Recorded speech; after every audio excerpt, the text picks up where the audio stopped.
take it off. Okay.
We ready?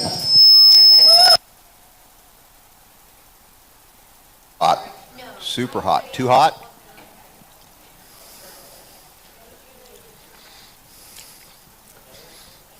Better? Better? We good? All right, let's go ahead and get started. Boy, that sounds loud.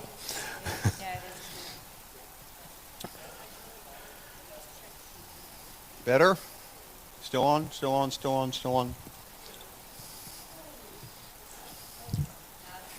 Better? Test 1, 2, 3. Okay. Who's hard of hearing? Anybody? You need to be able to hear me. Who's hard of hearing? No? No problem? I have selective listening. That's a kind of hard of hearing. So did you want to hear tonight, or you don't want to hear tonight? You definitely want to hear. Okay, so we can't use you. So we don't need to use you as the standard. All right, let's go ahead and get a good prayer here. Who's got a good prayer? Last one standing has to pray.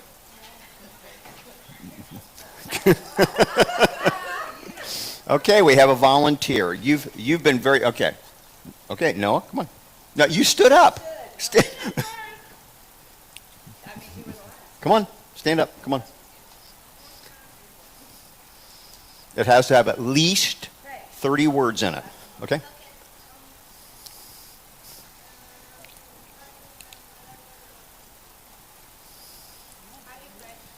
Okay. You got another 20 to work with.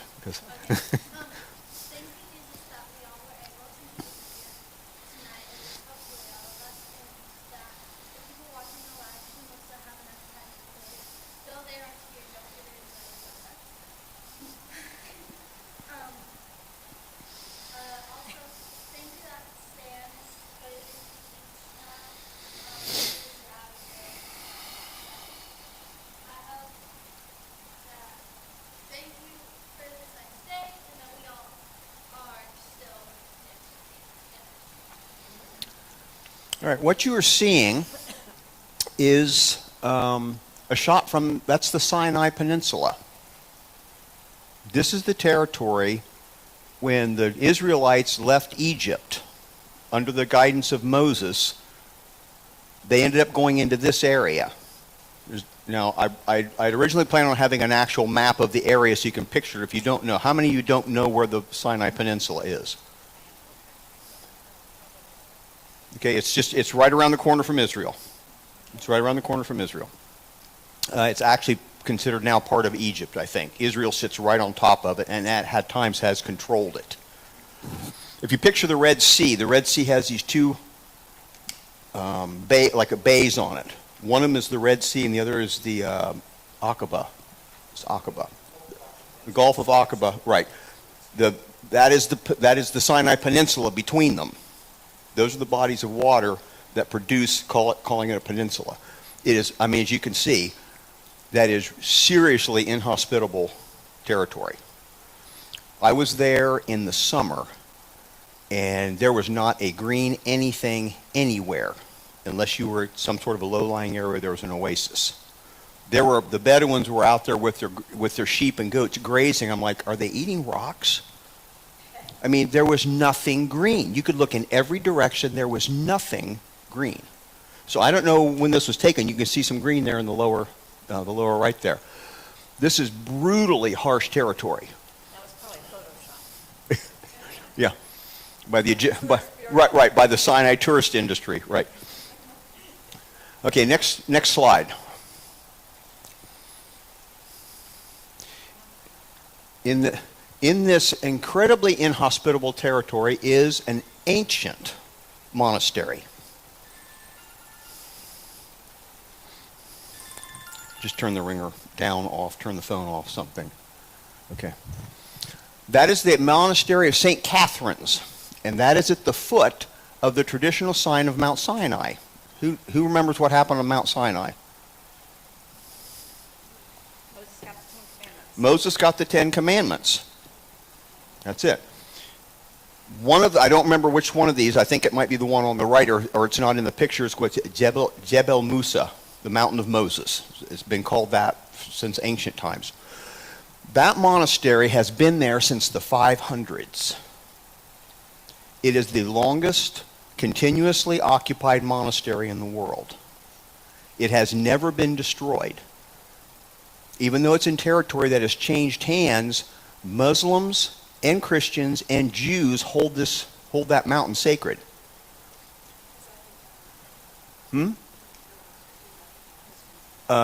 Eastern Orthodox Christians.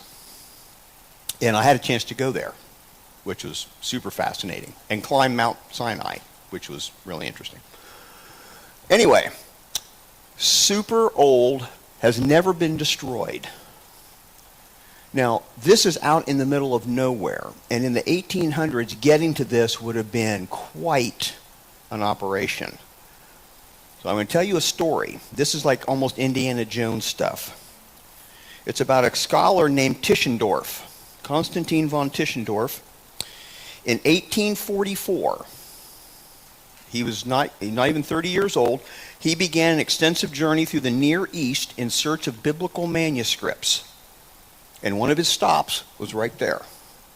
And it would have taken a lot of work to get there at that time. While visiting the monastery, he chanced to see some leaves of parchment in a wastebasket full of papers to be burned. So it's wintertime, he's there, the monks are burning. You know what parchment is? It's leather, it's thin leather. It's all written on. These are documents, these are manuscripts. And they're going to burn them. He walks over the basket, picks some stuff up and starts pulling stuff out.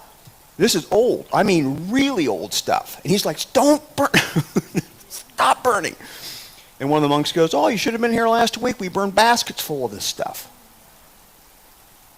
He goes to the head of the monastery and says, stop burning until I get a chance to look at stuff. He said, you could be burning really valuable stuff. So they stopped. He was able to retrieve, I think it was 40-some pages of a very old manuscript, a lot of the Old Testament in it. He was allowed to keep them. 43 pages contain portions of 1 Chronicles, Jeremiah, Nehemiah. They were deposited when he returned to Europe in Leipzig. How do you pronounce? Leipzig, and where they remain today. He carried them there, and they're in that university's library. In 1853, he revisited the monastery, hoping to find other pages to match the ones he's trying to assemble a whole book, basically. The monks are like, wait a minute, and they won't cooperate with him anymore. Nobody knows nothing. Nobody's telling him anything. His first visit and his excitement from the previous trip made the monks cautious, and they wouldn't tell him anything.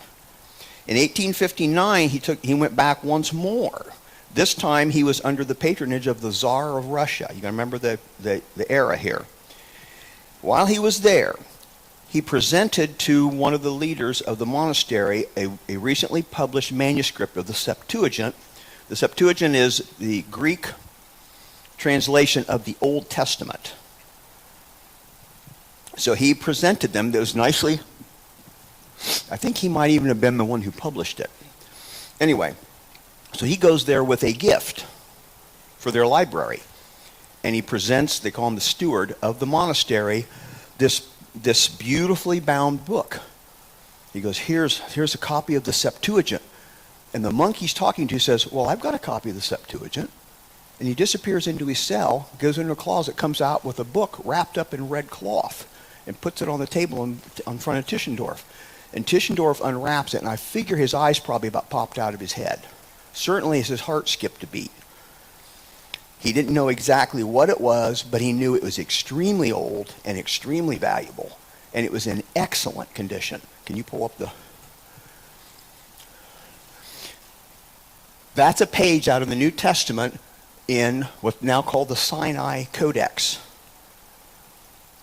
This dates from this was written about AD 325, roughly contemporary with the Emperor Constantine.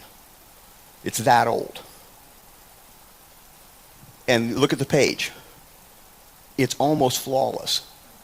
The New Testament is completely intact. Most of the Old Testament it was originally the entire Bible, plus a couple extra books. So you have the entire New Testament as we know it. The 27 books of the New Testament. It also included a work that was known to have existed, but all copies of it had been lost, called The Shepherd. It's an apocalypse. It's like the book of Revelation, visions and things, by a man named Hermas. And it was known to have existed. Early Christians mentioned it, but there were no known copies of it.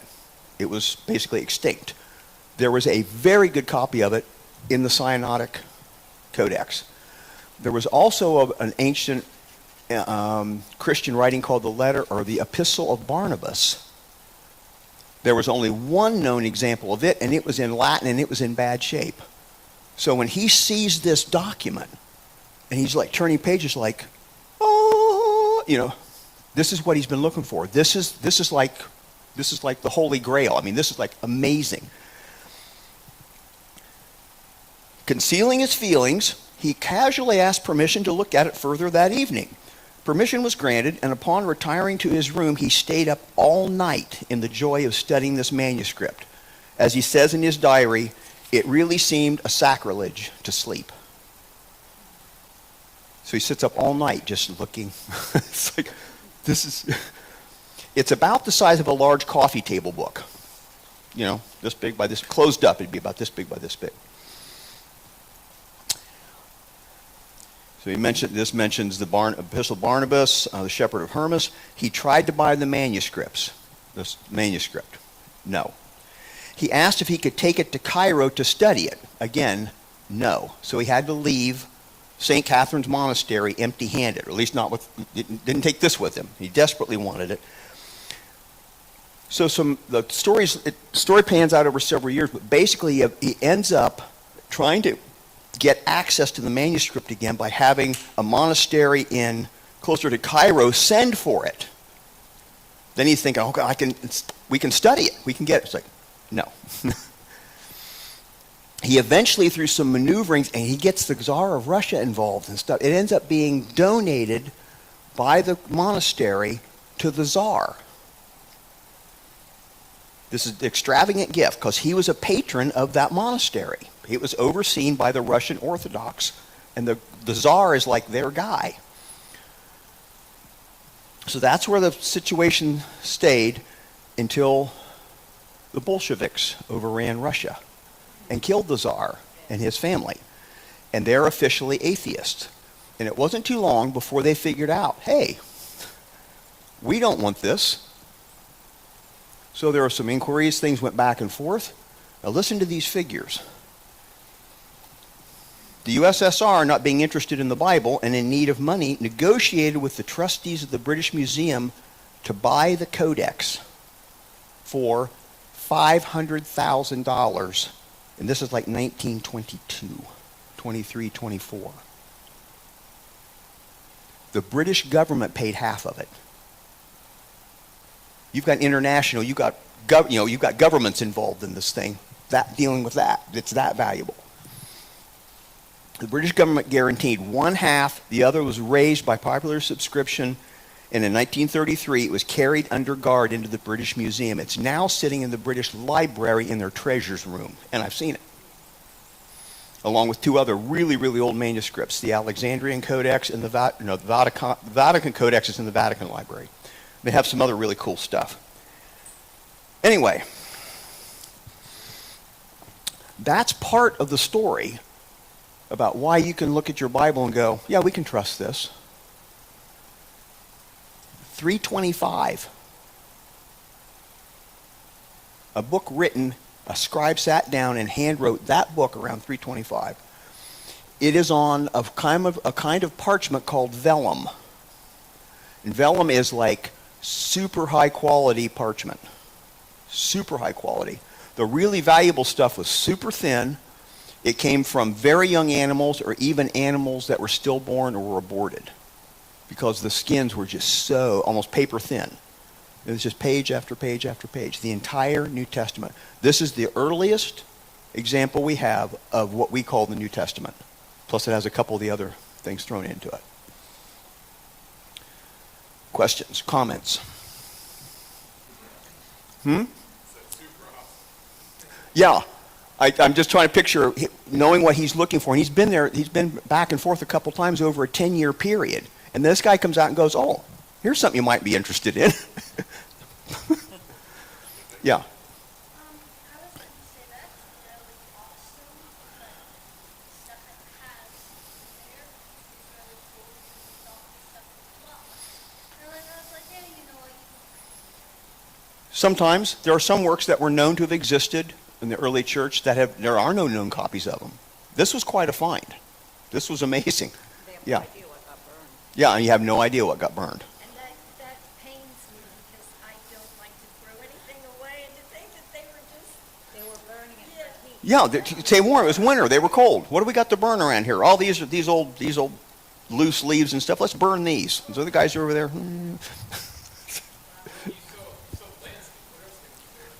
Yeah. Yeah, there isn't much else to work with. That's true. There is not much. The monastery sits in a low-lying area, and there's a little spring there, and there's some trees and stuff there. But it is some of the most desolate territory I've ever seen in my life. aren't the Dead Sea Scrolls older than that book? Yes, the Dead Sea Scrolls are older than that. This is about from 325 AD, 325 years past the birth of Jesus. The Dead Sea Scrolls are probably a couple hundred years before Jesus. The difference is the Dead Sea Scrolls are not Christian. There's nothing Christian in the Dead Sea Scrolls.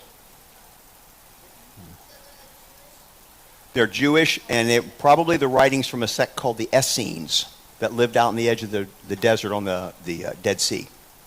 And we may get a chance to talk about that later. Anyway, so that's what really early Greek text looks like. This is called Unshol, and it's all capitals, all capital letters. And if you look carefully, there are no breaks. There's no breaks between words. There's no breaks where the end of a sentence. There's no breaks between paragraphs. It's just columns of letters. Okay, last we're going to do it this way because I don't want to keep moving this back and forth. This is the oldest piece of New Testament text that we have. This is called P52. The small, when they designate manuscripts, they designate them by number and what type of material it is. The small p is papyrus. This is papyrus. You see the lines? See the horizontal and vertical lines? That's papyrus, and I'll explain papyrus here in a minute. This was found, we don't know exactly when it was found because a researcher looking for something else spotted it in a museum's collection. It's about the size of a playing card. It's written on both sides, and it's part of the Gospel of John. And it dates from, get this, 125. John's Gospel was written probably in the 90s. That document, that little piece, was written within a couple decades of the original. It's that close. And this blew, no insult to Germans here, but that blew 100 years of liberal German scholarship out of the water, because the Tübingen school in Germany, is that how you pronounce it? Tübingen? Don't know? Okay. They were they said, no, the Bible stories, they were handed down orally, generation after generation. They went through several tellings, sort of the telephone game. Then they were written down generations afterwards, therefore they can't be trusted. And then this shows up. And it said, in 100 years of German scholarship went up in flames, because that is proof that their theory was not true.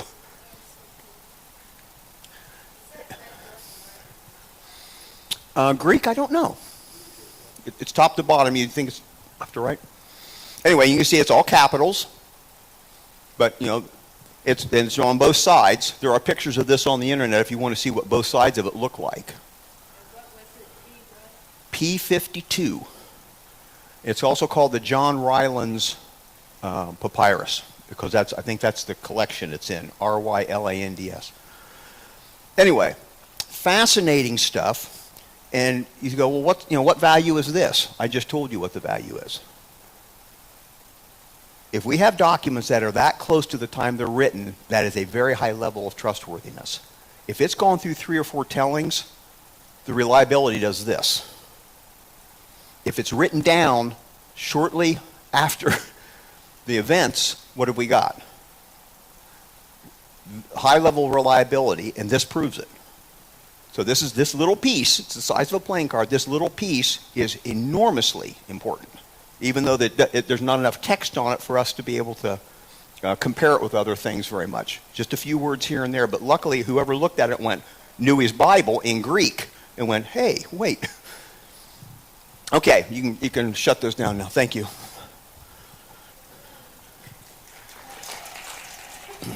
Yeah, let's hear it for the tech guy. Yay!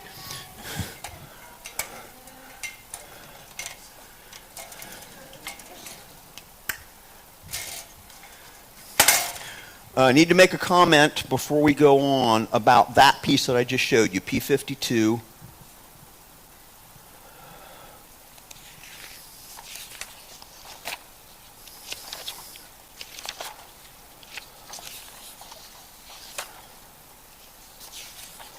All right, on page 54 in your manual, in your course manual, on page 54 in your course manual. All right, that's different for people who have it. What is it? Is it 2 pages off in the digital? Okay. There is this statement. This is the beginning. This is the first page of Defending the Faith, lesson 21, bottom of the page. A mere 30-year time gap further strengthens the credibility. He's talking about the New Testament. A fragment of the Gospel of John was found in AD 125. That is not true.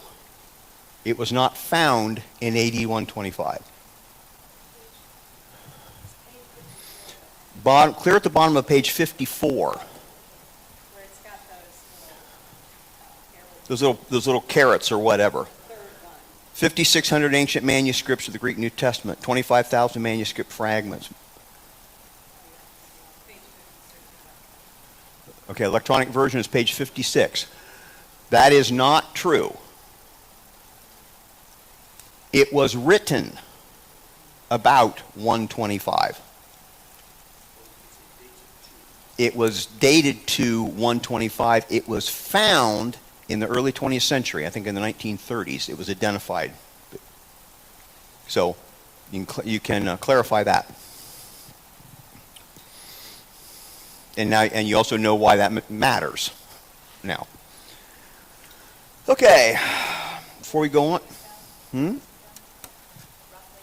was It was identified in, I think, the 1930s, maybe 1934.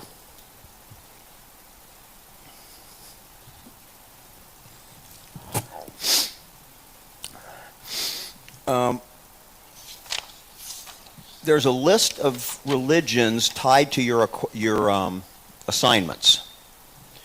And the list, there's 3 different lists here, and I'm not sure how they ever got put in this form, but you have one list of cults, then you have a list of religions, and there are things in the list of religions that shouldn't be there, and there are religions that aren't there that should be there.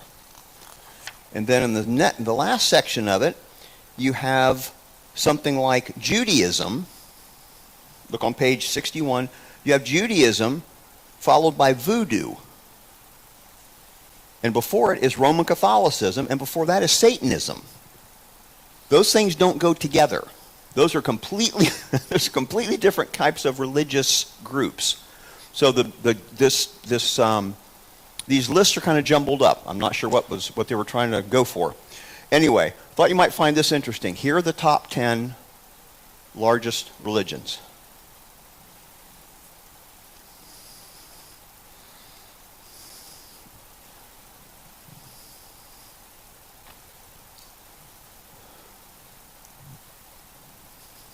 I had an eraser.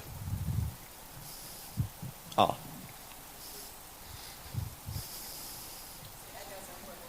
Is this the one that's smeared?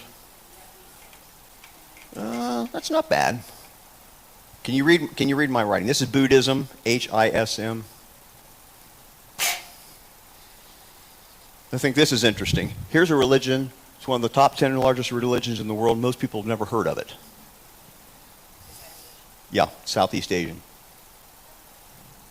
You've got Baha'i? Yeah. Anyway, so this is just to try to clarify those lists. These are identifiable world-level religions. How recent are those? Very recent. Because I would think Islam might be Nope. I think the spread probably 20 years ago was greater than this, but not by a whole lot. It is gaining, but Christianity is also. Christianity is like really spreading in Africa, which is interesting. So, Sikh, Sikhism, the Sikhism. Have you ever seen one of these guys? And I saw a couple of them not very long ago in Columbus. They'll have a beard and they have like a really tight turban on. A really carefully woven turban. Those are Sikhs. That is one of the signs of their religion, is that turban. Is it South Asian? It's, I don't remember the history on this. If I remember right, this is a bit of a syncretistic religion between Hinduism and Islam. Anyway, this gives you a sense of big picture, world picture of religions. Did you have a question? The Sikhs were places that bordered between Muslims, South Asian Hindus, they're usually very large people for Indians. They have these red border cars Okay. to the Hindus. So they're large, like obviously they have to Pretty big guy. So, and if I remember right, it's like a hybrid between, it has aspects of Hinduism and aspects of Islam in it, which you would expect where there's a touch. Okay. Jain? Do you know how it's pronounced, Aaron? Jain or Jain? Yeah.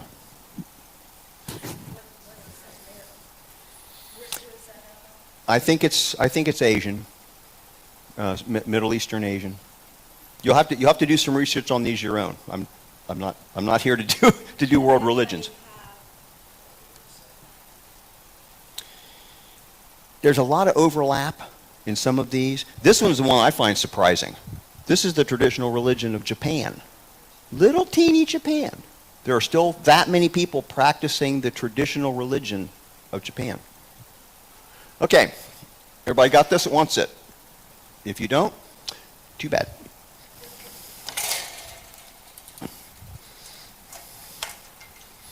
Here's a few websites on apologetics in general. I have a list that has 3 more that I went and looked at and thought I could recommend these, and I left the list at home. So I'll bring it next week. And I'll give you 3 more.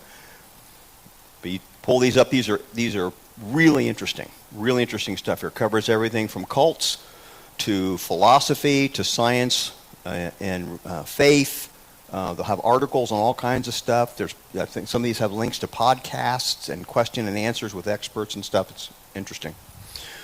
Okay. And these are all soundly Christian. Yes. Institute for Religious Research.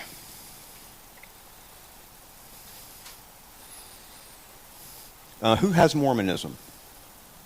Look at mrm. I think it's mrm.org. It's Mormon Research Ministry. That's a really good one just for Mormon stuff. Anyway, all right.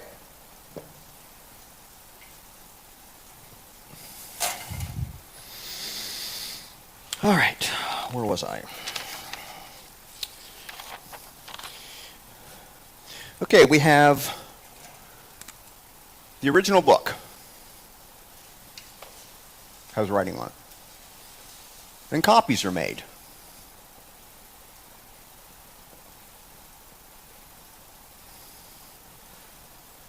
Time passes and copies are made of these copies. And you get the picture. Pretty soon you get way out here, 1,000 years or more. If something was written at the time of Jesus, or during the life of the disciples of the apostles, what's the time span until the printing press?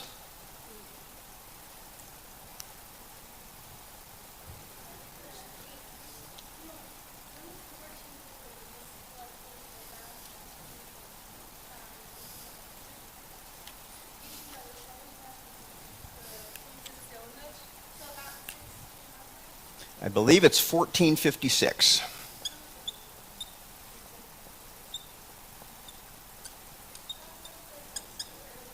About that. Before that, all documents are handwritten. That is the meaning of the word manuscript. Manual, to do something manually means what? With your hands. Ever heard the term mano a mano? You know, man to man, hand to hand. Manual. Script. Writing. Manual writing. Everything up to 1456 are manuscripts. Somebody sat down with a little bird quill or whatever, whatever form it is, dipped it in ink, and wrote it. Copy after copy after copy are copied by hand. Yeah.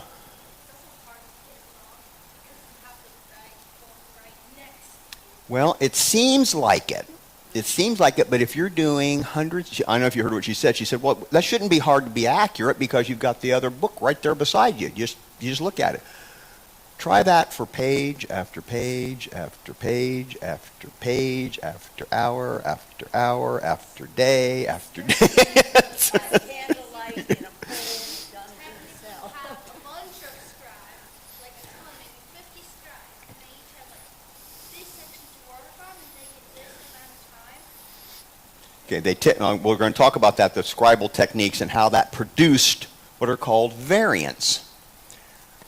Little changes creep in.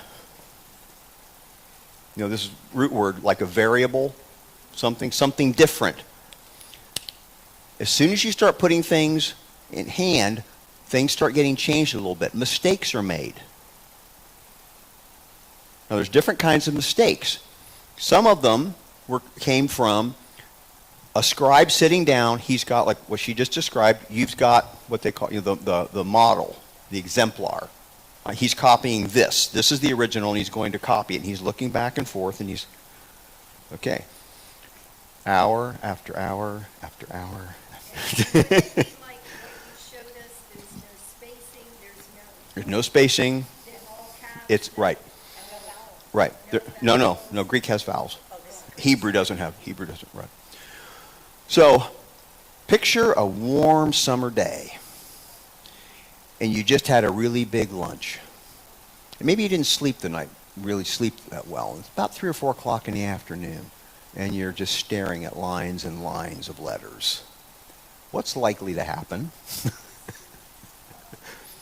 asleep, lose your place. Yeah. Eyes glazed over. So she is quite certain she would make an excellent scribe. Okay. Up to this point, here, every time there is a new generation, there's a copy made, mistakes are being made. Mistakes made back here are being carried forward, and other mistakes are being added to it. So the job of the biblical scholars is to sort through all that. The goal is, what did the original document say? We're going to try to wind this all back, eliminate all the variants, and come up with this. That's the job of the scholars. So it doesn't matter if you have 100,000 variants, 200,000 variants, if you know they're not original. That's not what you're trying to determine. Very few variants are what are called viable, where that could conceivably be the original reading. Very small number. Most variants are spelling differences. They didn't have standardized spelling. You just wrote it, you just wrote it down. So you have variations in spelling.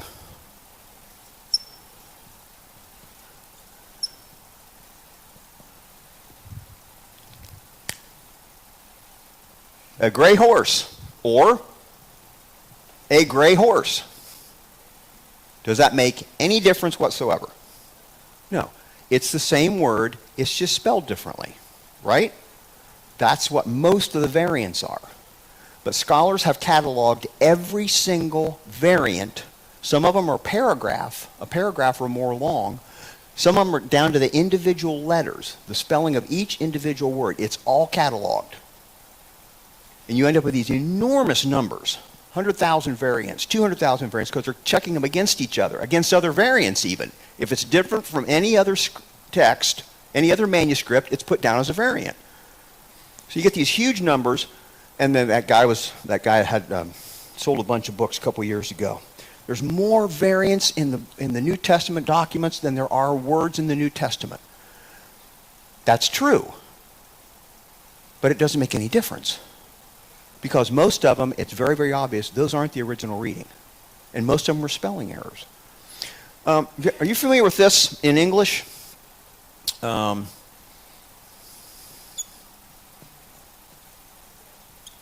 on a second.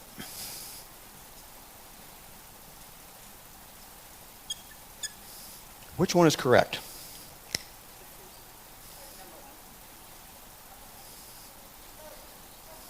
Is that still an I? Yeah, this is, yeah. Greek has something similar to this.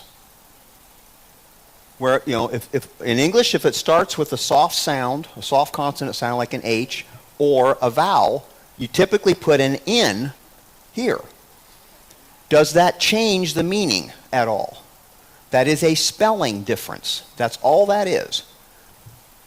Piles, about 70% of the known variants estimated are spelling differences, and most of them are this. It doesn't matter. It doesn't matter if there's 100,000 of them. It's this. Doesn't make any difference. It's the same word. It's the same word. Okay, question? Somebody said they had a question. Yeah.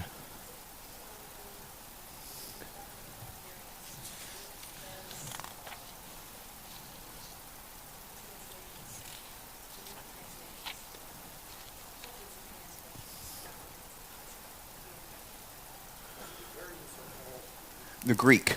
These are Greek manuscripts. That's the only place we're talking about these, is Greek manuscripts. Most of these questions disappear when you hit this, because now all the copies are identical.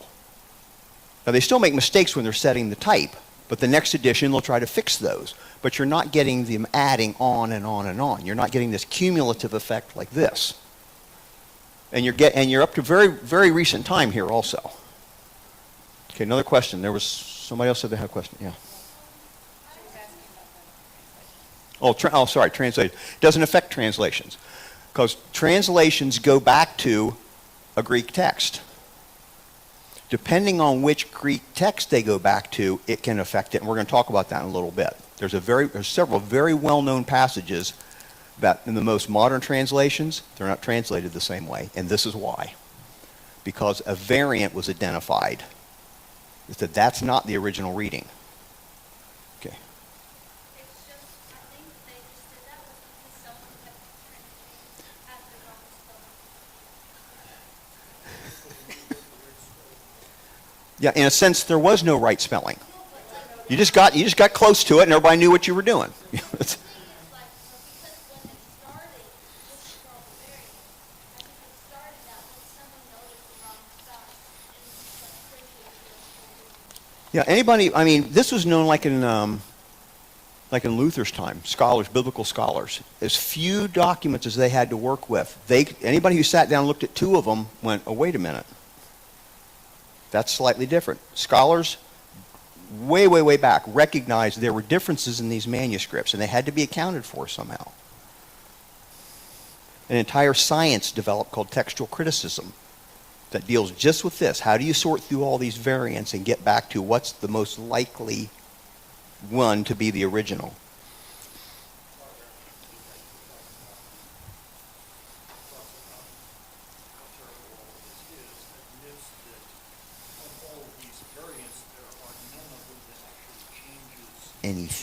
Anything substantial. That's right.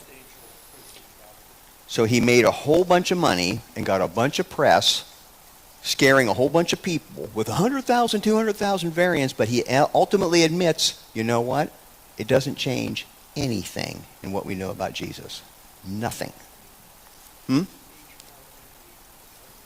Ehrman. Yeah, I couldn't come up with his name. Okay, turn to the last chapter of Mark.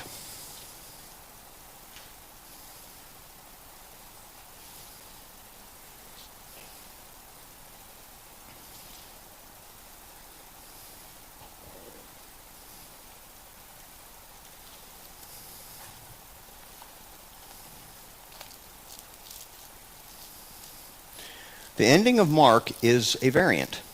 It's one of the variants. Does anybody have the last paragraph of Mark in brackets, or is there a footnote? What does it say?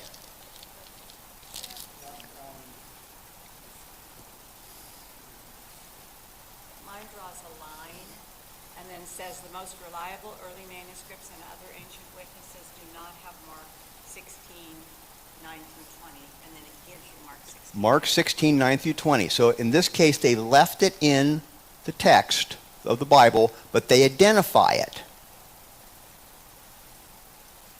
That appears in some later manuscripts. Like you're out here, several generations out. When you get back to this tier, it's not there. It was added. That's been known for a long time.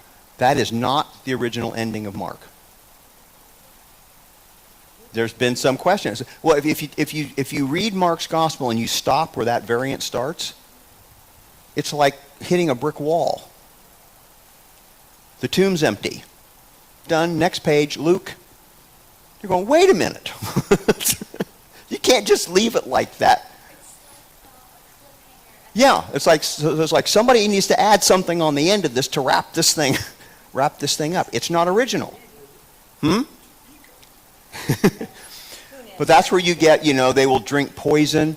That's a scriptural justification for snake handling churches. That right there, and it's not original. They will handle snakes. Some churches, they've been known to drink poison for the same reason. Poisonous snakes. Right. That verse, which is not original, or that section, which is not original, is used to justify that. Questions or comments? So you have most of the variants are differences in spelling. And most of those are that a or an. Okay, question in the back.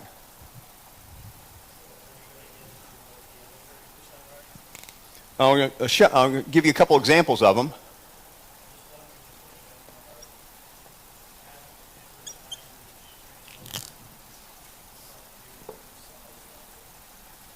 Well, we're only dealing with Greek at this point. All these are Greek. The New Testament was very early translated into a bunch of other languages. Yeah. There would be variance in any, and this isn't just the Bible. Every document, every written document, if there are multiple copies of it, up until Gutenberg's time, they're handwritten, which means there's going to be some variance in there. You can't do it 100%. You just can't do it. You just can't stay focused that long. The Jews almost pulled it off, by the way. This is really interesting. We're talking about the New Testament. The section in the manual on the Old Testament, look at starting in page 54. There's several pages there of really interesting information about this very thing, about the Old Testament text. The Jews had very high level of control of the copying of Scripture. Very high level. You didn't just go make a copy. It was done by professionals. It was highly monitored. There were people that oversaw the whole process. They knew the number of individual letters in each book. And when they finished a manuscript, they counted it. I think it counted forward and backwards. And if the number's not right, they knew they made a mistake. They knew the middle letter in every book. You count a certain number in, it had better be Aleph or whatever, And if it's not, what does that say? I made a mistake. Where is it? And you have an organization that is overseeing the copying process. Christianity didn't have that. With Judaism, you have an established religion, high level of dependence on their scripture text. They're extremely careful. The New Testament is more like the Wild West. Things went so fast, spread so fast, just like an explosion, went out into different, and all of a sudden you're getting copies made of copies made of copies. You're getting copies into different translations of different languages, and nobody's overseeing it. You don't have to show anybody your credentials to do this translation. Oh yeah, I know some Greek. Yeah, let me do it. What could go wrong? Well, some of them are very, very good. Some of them are not all that great. Some of them, the language is really rough. They've got bad grammar in them and stuff, yeah.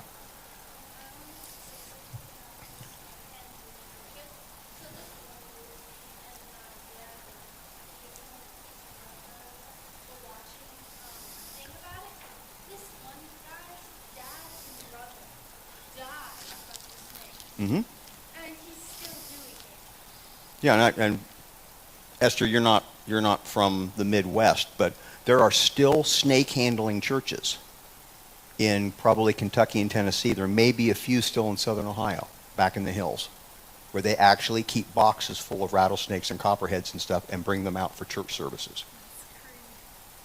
A friend of mine mentioned it one time, and I said, I'd love to go to one of those. He goes, I know a guy. He knew a person to talk to that went to a snake handling church, and he lived in Newark or in Lincoln County. Now, it didn't work out. I would have gone. A friend of mine, years ago, he's much older than me, he's dead now, he went to a wedding one time, a wedding where there were snakes involved. He said the people that were the visitors for the wedding, the guests, are sitting there with their feet pulled up on the pews, and the snakes are going under the floor at a wedding. True story. But explain the thinking. They just let the snakes go. That's the kind of church they're. If you want to prove your faith, you can pick up a poisonous snake, and it won't harm you. And if it does, the poison won't hurt you. Think about Paul. The story about Paul getting bitten by the asp, I think, or viper. You kind of shook it off. That was because Jesus still had a purpose for him, and Paul's not just like, okay, I'm just going to do this thing. Right. He didn't go looking for trouble. Right. It was an accident. Right. I don't want to spend a lot of time on this. I got too much other stuff to talk about. Do not test the Lord your God. Yeah, picking up a poisonous snake going, go ahead, bite me, I dare you. And if you do, it won't matter. There's pictures of guys holding rattlesnakes like this with the head like right here. So, if there's a bad translation, say in Syria, does that count as a variant? If there's a bad translation, what? So if there's somebody who doesn't understand Greek well, he translates some Greek term into a term that's not related in Syrian, does that count as a variant? It would count as a variant, but not in a Greek text. It would be some sort of a variant in the Syrian or whatever. The New Testament was translated very early into a bunch of other languages. It's really interesting, and scholars look at those because it might give them a hint about what the original reading was. Okay, let's look at another variant. Most variants were accidental. Okay? Scholar made a mistake, or the scribe made a mistake. He lost his focus. There are manuscripts that have an entire, you saw the picture of the Sinai Codex, these parallel columns. There are manuscripts where there's an entire line missing. What happened? He lost his place. He nodded off. He following with his finger, and it's just like, and he missed it. He just missed it. There's also at least one manuscript where there's the same line twice. And what happened? Same thing. Same thing. He lost his place. He lost his concentration. He writes the exact same line twice. Scholars look at that and go, that cannot possibly be the original reading. It's interesting. We see how it happened. That's not the original reading, so we don't have to worry about this. That's not it. So they keep looking for what's the original reading. Those are just like novelties. Turn to Matthew 6, the Lord's Prayer, at Matthew 6, starting in verse 9.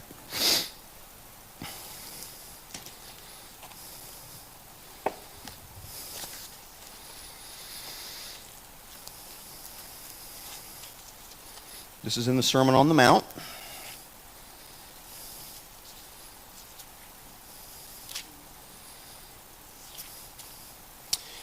Matthew 6, starting in verse 9.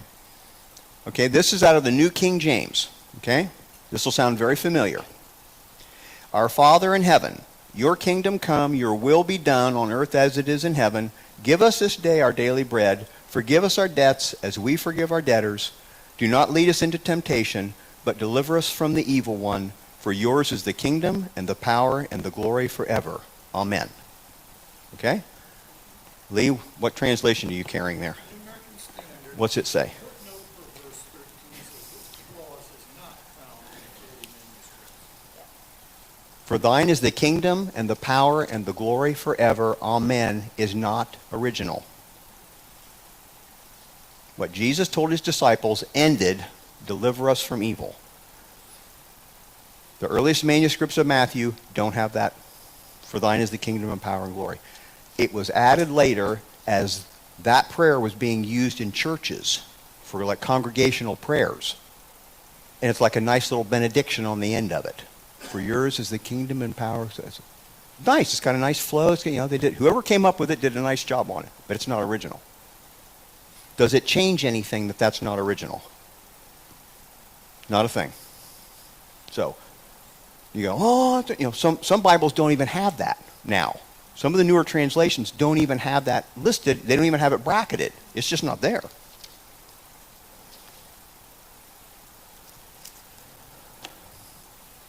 That's a variant. That's a big one. That's like a whole sentence.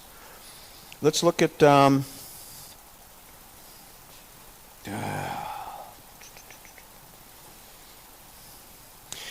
7:53.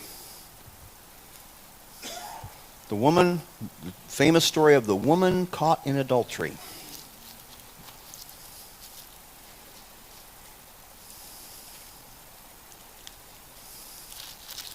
Don't need to read the whole story. What I want you to do is tell me if it's indicated in any way that is a variant.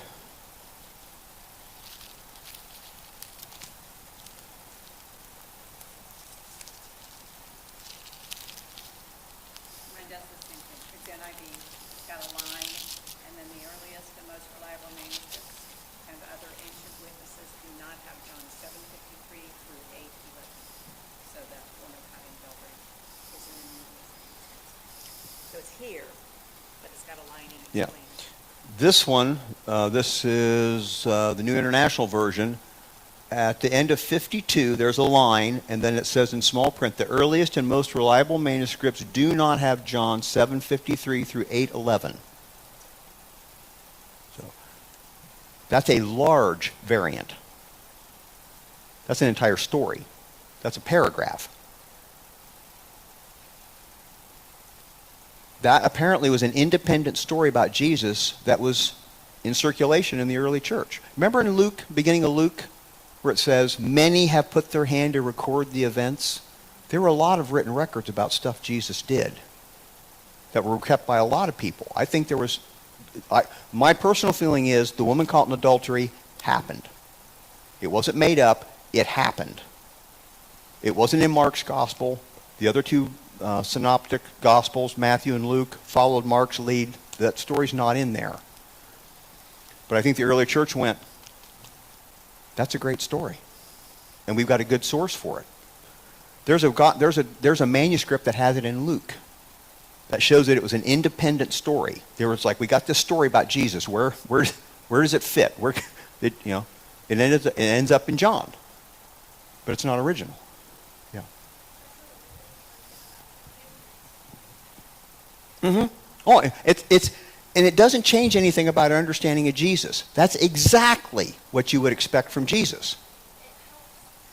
Yeah, it shows. But you just need to know, when you see those these are known. These aren't surprising anybody. If you read your Bible, if you pay attention, there are footnotes at the bottom that'll tell you. There are marks, there are brackets, there are things, particularly in the newer ones. The King James won't have these marked. The King James is based on a later, actually 2 or 3 later, fairly corrupted manuscripts. There are readings in the King James that are not, quite a number of them, that are not original. And that's why. The King James isn't based, the King James was done in 1611. When was Sinaiticus found? 1840? The Vatican Codex, I think, wasn't even examined until the 1800s. No, yeah, 1800s. Maybe even the early 1900s. The Alexandrian Codex, another really, really early valuable one. Some of the best manuscripts we have weren't even known at the time the King James was done. Question?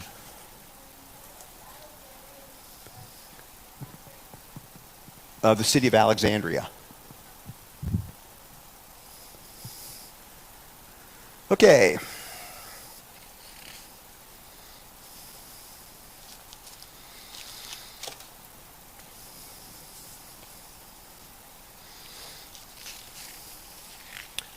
Okay, we did that. And we did that. And we did that. Okay.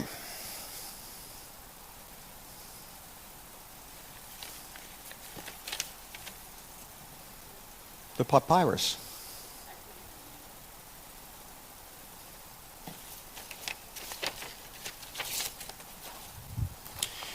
This is papyrus. The earliest forms, the earliest texts, manuscripts of the New Testament are on this material. Mm-mm. Have you ever wanted to? Here's your big chance.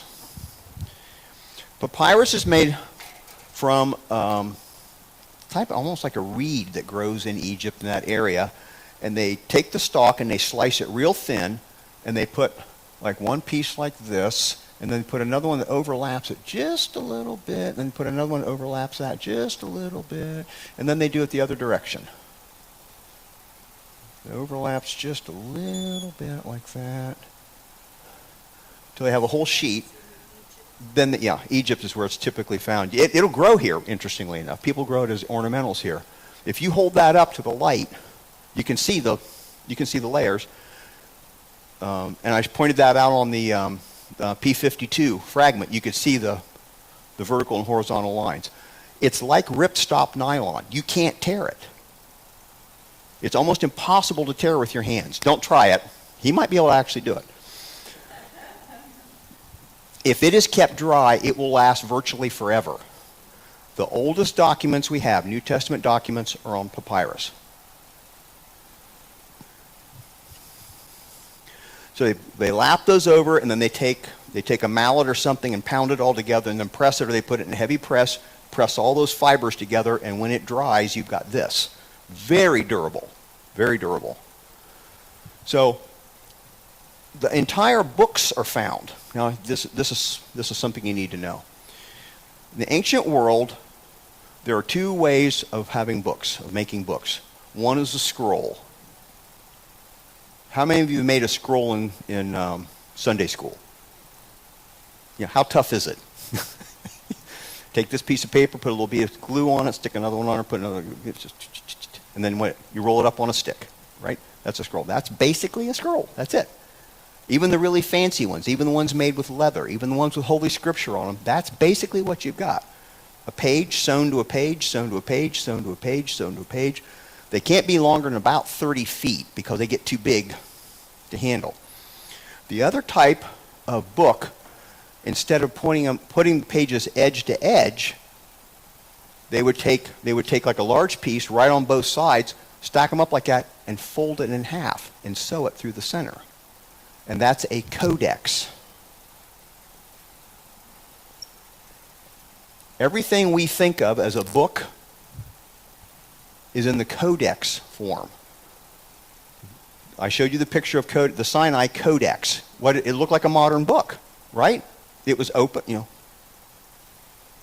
It's about, it's about this big by this big. You'd open it up. It's like a medium-sized coffee table. Right, there's individual pages, and they're written on both sides.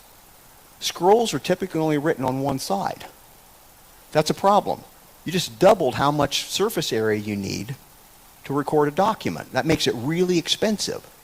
Plus, picture a scroll that is 30 feet long. It's like this, and you're in chapter 1. You go, oh, I want to look at the part where Isaiah says such and such in chapter 45.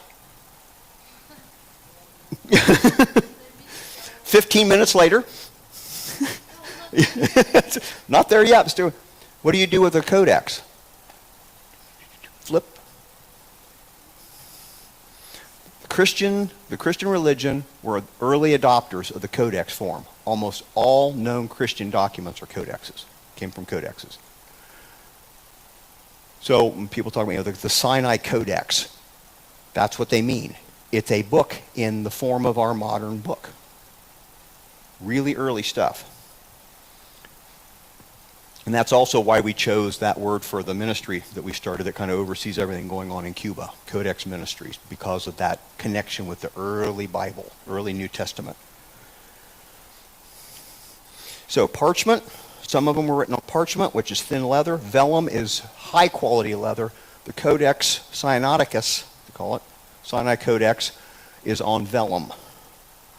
It is so exquisitely done, they think it was probably a presentation copy for Constantine, for the emperor.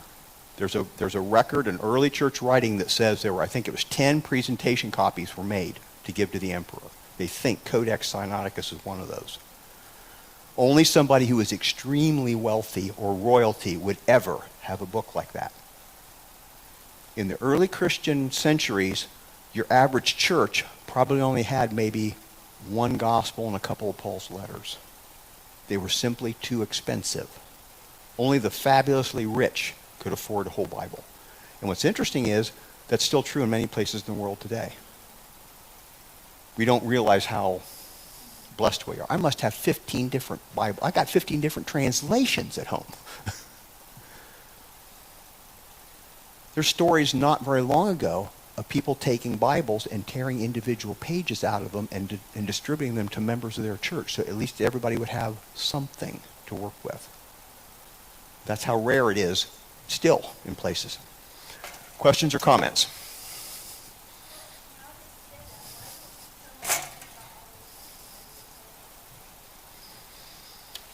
Well, people try to get, some of those countries, the authorities don't want their people to have Bibles.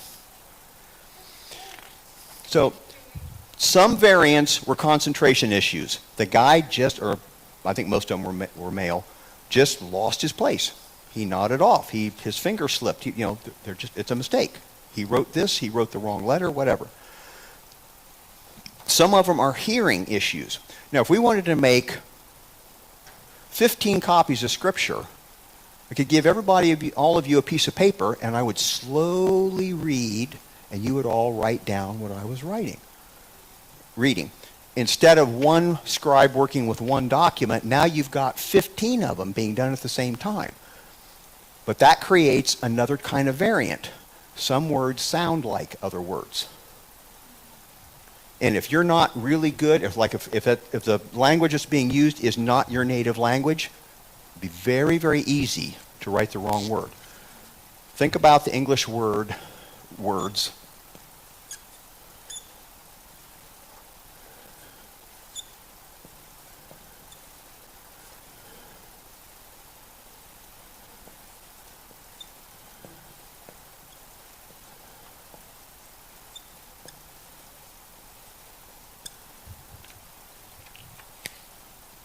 They're all pronounced exactly the same, and they mean completely different things.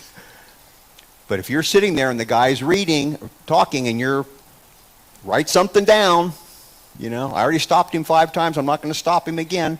The only way you know how to spell, the only word you know that sounds like right is this, then that's what you write down. Yeah, right. And what the guy meant was this, but it sounds just like ush, which sounds just like this. So there's a whole bunch of variants that cannot be explained by writing errors by a single scribe, but they are explainable by what I just described, an auditory problem, a misunderstanding. There's a whole class of variants that come out of this. Some words, here's another issue, some words look kind of like other words. Maybe there's one letter difference.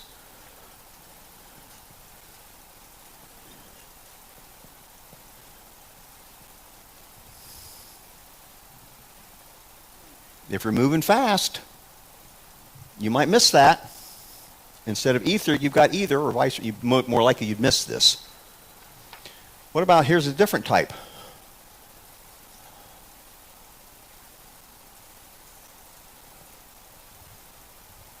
What word's that?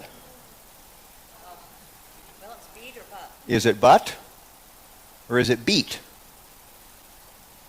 Yeah. But it could be but. And somebody just got a little sloppy there and they didn't make the, Remember, everything is being done by hand. Those kind of mistakes are made in shaping letters. 2,000 years later, we're looking at the manuscripts going, But the context will tell you frequently.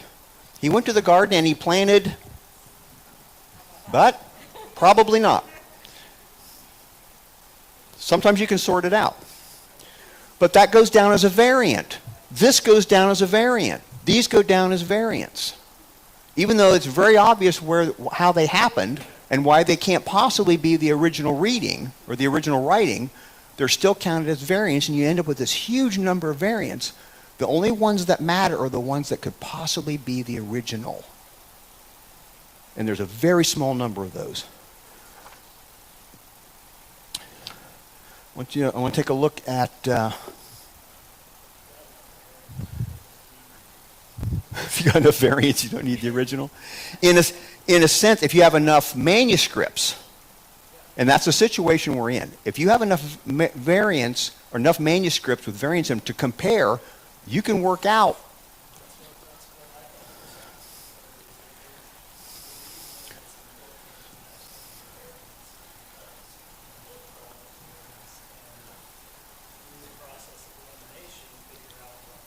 Yeah. A lot of cases, you can just almost cancel each other out. Yeah. So we looked at some that were purposeful. For thine is the kingdom and the power and glory forever. That was done on purpose. That was not a mistake.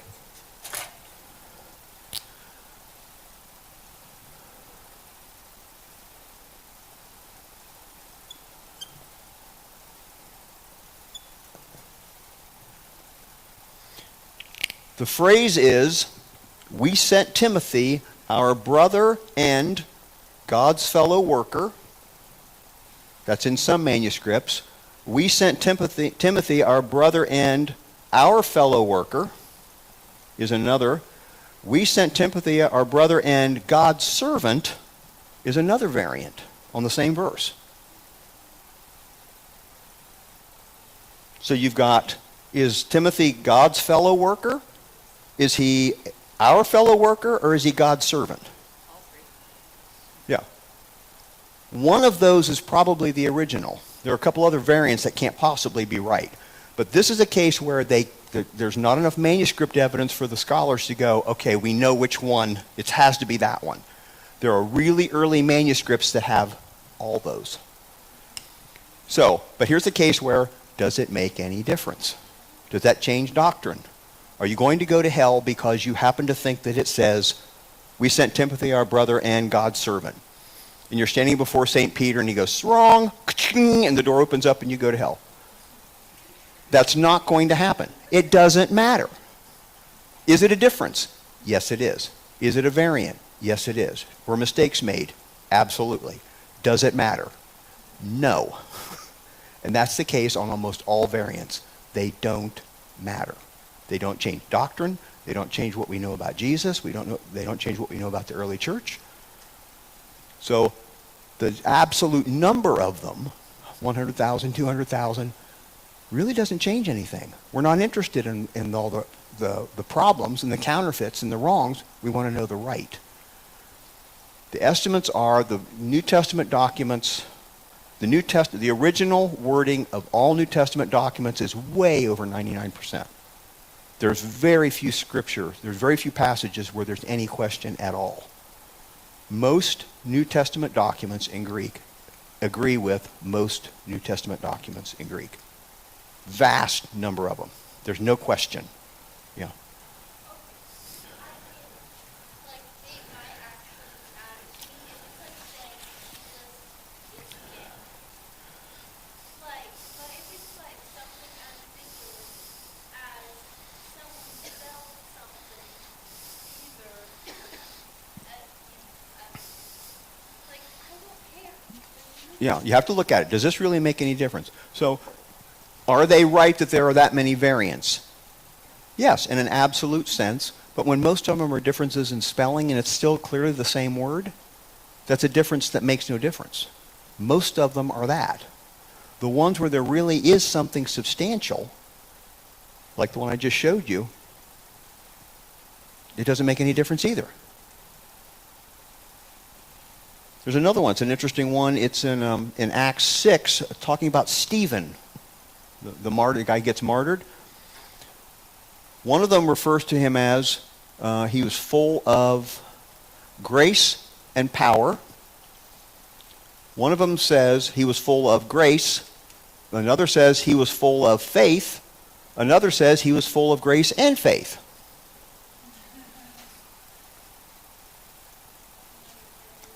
Right. Oh, not pick the wrong one. No. They're all in the same kind of category there of spiritual attributes. Does this change what we know about Stephen?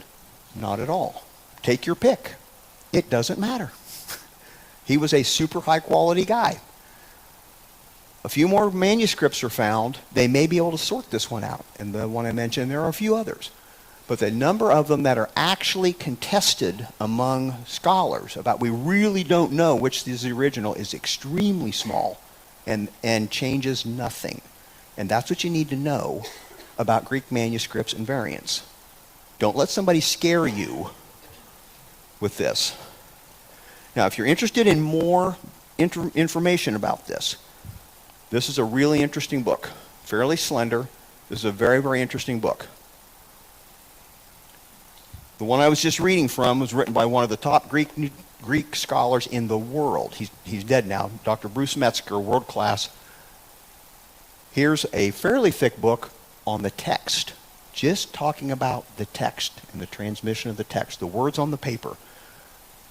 It's fascinating reading if you find this sort of thing interesting. If you don't, you probably won't make it through 10 pages. But it is fascinating. This is a little more accessible. This also talks about the canon, also written by Dr. Metzger. And to make this really more interesting, he was a devout Christian. Here's a world-class scholar that knew everything there was to know about these, and it didn't throw him. Metzger, Bruce Metzger. Top notch. Everybody recognized he was a world-class scholar. He knew everything there was to know about New Testament and variants and the Greek manuscripts. He could read the Greek easily. One of his students came bursting into his class one time. The guy was coming back from the Middle East and had found a document, an old document in Greek. And he's like, he comes running in. He goes, Dr. Metzger, look, I got this. And Metzger picks it up and goes, oh yeah, it's a lectionary, a page of a lectionary, such and such. It's probably in 6th, 7th century, something like that. Very nice, though. Hands it back to him and goes on teaching. He's that level of scholar. And he's a Christian. So if somebody knows that much about it and his faith is intact, what does that tell you? There's a lot of evidence. There was nothing there that threw him or scared him. Yeah. Very few scholars will ever make it to his level. It's not like, well, I'm going to set out to be a scholar just like Metzger. You're not old enough. Or no, you're not young enough. She might be to get there, but she's still functional. Anyway, don't have time, but here's a list of some of the early papyri. P, designated by P. P number 1. Portions of the 4 Gospels and the book of Acts dates from the 200s. Super early. P75, right around AD 200. The complete text of John and Luke. Complete. P46, about the same time. 10 of Paul's letters and the book of Hebrews.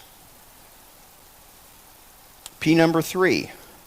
Most of Paul's letters and portions of Hebrews. P66, portion of John's Gospels. P75, about the same time, 200, large portions of Luke and John. You've got most of the New Testament right there, at right around 200.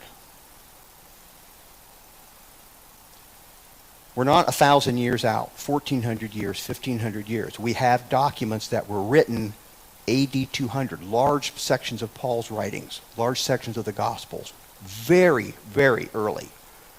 They can't be corrupted very much. They're not far enough, in the copying process. There haven't been very many copies before you get to this. These are super valuable. And another one might be found at any time. So, have a closing prayer.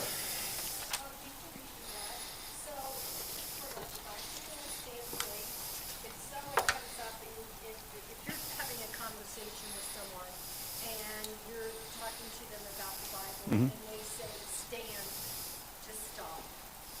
I don't want to hear that. That book is full of mistakes. And there's your answer.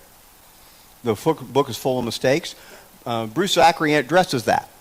It's a little bit snarky when he says it, but he's making a point. Name one. Most people are repeating something they've heard. They haven't looked at it themselves. Right. And I don't want to make light of this. There are some complications in the Old Testament and the New Testament. Things that are not, was there one demoniac or two? The story of the Gadarene demoniac, remember, I am legion, right? One of the Gospels says there were 2 of them. So was there 1 or was there 2? Okay, here's a case where, is it a difference? Yes. Does it make a difference in what the story tells us about Jesus? Absolutely 0. Makes no difference. That one's not easy. I think probably there were 2 demoniacs, but Jesus interacted with one. Only one was verbal. That's what makes the most sense. That's plausible. But it doesn't say that. So we're left with 2 inspired scriptures that don't say exactly the same thing about what is clearly the same event. But somebody says that and you go, have you ever looked into it? Have you read anything? Do you know anything about this topic? Or are you just repeating something you've heard somewhere? Or is the real issue, you don't want it to be true?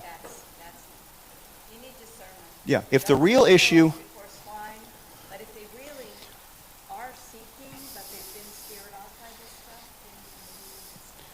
then they can educate themselves.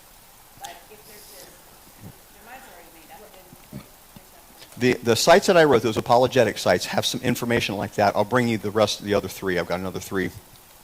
That's what these sites are about. Remember, apologetics is explaining and defending the faith. That's where you'll find at your fingertips. You can get that information if you don't have the books. I've studied this long enough, I could hold my own in a conversation like that. But yeah, you can't memorize everything. So we have very good sources. Saw that last week. Very good sources. Old Testament and New Testament. Most of the New Testament is eyewitness or someone who's, not most, it's all either eyewitness or someone closely related. So it's all eyewitness sources. So we have good sources. We just looked at the transmission of the text.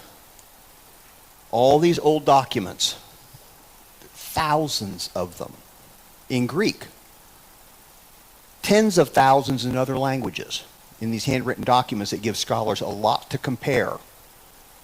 If you're interested in how what they call textual criticism works, how they make the decisions, how they sort through it, these books have that info if you really want to know. It's too long. It's too long to deal with here. So, what do I want you to take away from this? Most New Testament manuscripts agree with each other most of the time. Most of it, there is no question about what the original text is. Number two, most variants are differences in spelling. And most of those are the a, and. It's called the movable nu, I think, in Greek. Number three, for nearly the entire New Testament, the original wording is known already with a high degree of certainty. There's just a few places where there's actual questions about, is it this wording? Is it just and true, or is it just, or is it true? You know, those sorts of things. And number four, no variables, no viable variables, meaning where it could be possibly the original. And there's a very small number of those. No viable variants affect any Christian beliefs. So, is it a difference? Yes. Does it make any substantial difference? No. That gives us a New Testament we can have a high degree of trust in. So, closing prayer, anybody?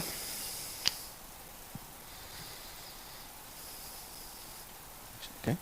Our most precious Heavenly Father, we just thank you for this time that we've been able to gather together to learn more about how to defend our faith and your word, Lord. And we thank you that through the many generations that you have saw fit that your word has been kept. And we thank you for a greater understanding. We thank you for Stan and for his years of study in this area and his willingness to share it with us. And we ask now, Lord, as we go our separate ways, that you be with us, give us traveling mercies, and help us to put this knowledge to use by witnessing to others and committing it to memory so that we can defend our faith when times like that come. We thank you and we love you, and everything we do ask of you, Lord, we just ask it in the most precious and holy name of Jesus. Amen. So we've looked at sources. We've looked at the transmission of the text, the actual words on pages. Next week we're going to look at the canon. Why do we have the books in our Bible that we have? For instance, I mentioned the Epistle of Barnabas, a very early Christian writing, highly valued by Christians. And the Shepherd, also highly valued. Valuable enough they were in the Sinai Codex. They were put in there like as an addition to that. It's that level. They were trusted. Why does our New Testament not have those? Why do we not have two apocalypses? We have the book of Revelation and the Shepherd, written by Hermas. Or maybe we don't have Revelation and we have Hermas in place. Why? Tune in next. Yeah. Yes. I'm glad you asked that question. Tune in next week.